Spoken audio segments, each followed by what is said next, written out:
किसी ने सच ही कहा है दोस्तों, कोशिश करने वालों की कभी हार नहीं होती और सीखने की कोई उम्र नहीं होती। तो ऐसे ही मोटिवेशनल वीडियो लेकर के आज मैं आई हूँ। ये स्टूडेंट के लिए बहुत ही पावरफुल है। जिन स्टूडेंट को पढ़ाई में मन नहीं लगता वो इस वीडियो को एक बार जरूर देखें। की बात कही किसी ने कि बड़े ही कमाल की बात कही किसी ने कि शौक को कभी भी अपनी पाला नहीं जाता, कि शौक को कभी अपनी पाला नहीं जाता और कांच के खिलौनों को कभी भी उछला नहीं जाता। मिल जाती है मंजिल कोशिश करने पे, हर बात को किस्मत के भरोसे टाला नहीं जाता।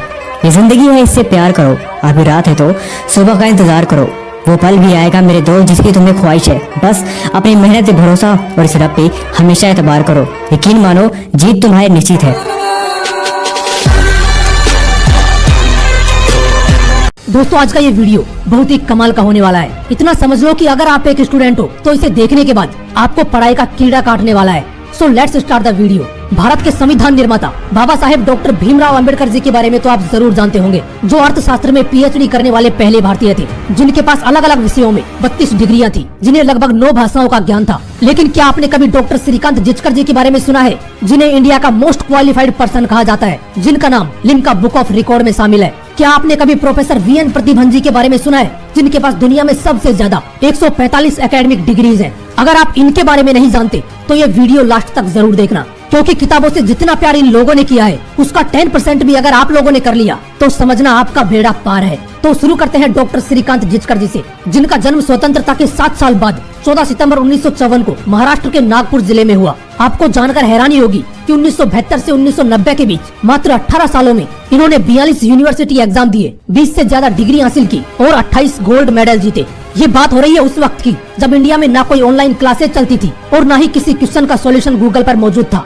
क्योंकि उस वक्त तो गूगल खुद पैदा नहीं हुआ था। और उस वक्त डॉक्टर श्रीकांत जिचकर जी ने 10 विषयों में मास्टर्स की डिग्री हासिल की। अब इसे किताबों से मोहब्बत कहो, पढ़ाई का कीड़ा कहो या पढ़ने का जुनून, लेकिन होना ऐसा ही चाहिए कि सफलता आपको घुटने टेक कर प्रपोज करे। अभी कहानी खत्म नहीं हुई है। डॉक्टर श्रीकांत जिचकर जी यहीं पर नहीं रुके। 1978 में इन्होंने सिविल सर्विसेज की एग्जाम दी, जिसमें उन्हें आईपीएस की पोस्ट मिली, लेकिन उन्होंने ज्वाइन नहीं किया क्योंकि उन्हें आईएएस की पोस्ट चाहिए थी। 1980 में इन्होंने फिर से सिविल सर्विसेज की एग्जाम दी और इस बार इन्हें आईएएस की पोस्ट मिल गई, लेकिन उन्होंने 4 महीने बाद ही रिजाइन दे दिया और चुनाव लड़ने का फैसला किया। इसे कहते हैं खुद के ऊपर पूरा विश्वास होना। उन्हें खुद पर पूरा विश्वास था, इसलिए रिजाइन देकर उन्होंने उसी साल एमएलए का चुनाव लड़ा और जीत गए। उन्होंने महज 25 साल की उम्र में एमएलए बनकर सबसे कम उम्र में एमएलए बनने का रिकॉर्ड बना दिया और आगे चलकर वही डॉक्टर श्रीकांत जिचकर जी गवर्नमेंट मिनिस्टर बने। आपको जानकर हैरानी होगी कि उन्हें पढ़ने का इतना शौक था कि उनके पास 52,000 से भी ज्यादा किताबों की पर्सनल लाइब्रेरी थी। उन्हें गीता, उपनिषद, वेद पुराण जैसे ग्रंथों का भी गहरा ज्ञान था।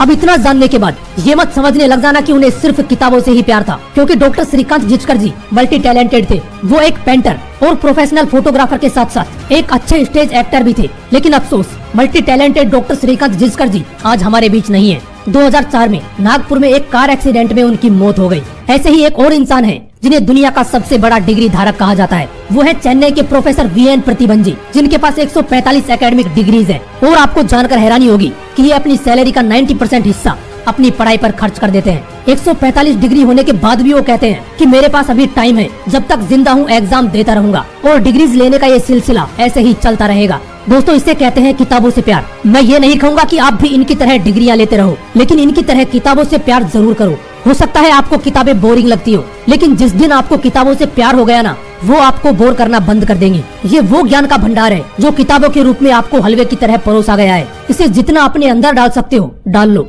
क्योंकि ये एक ऐसा ज्ञान का भंडार है जो कभी खत्म नहीं होने वाला। जय हिंद, वंदे मातरम।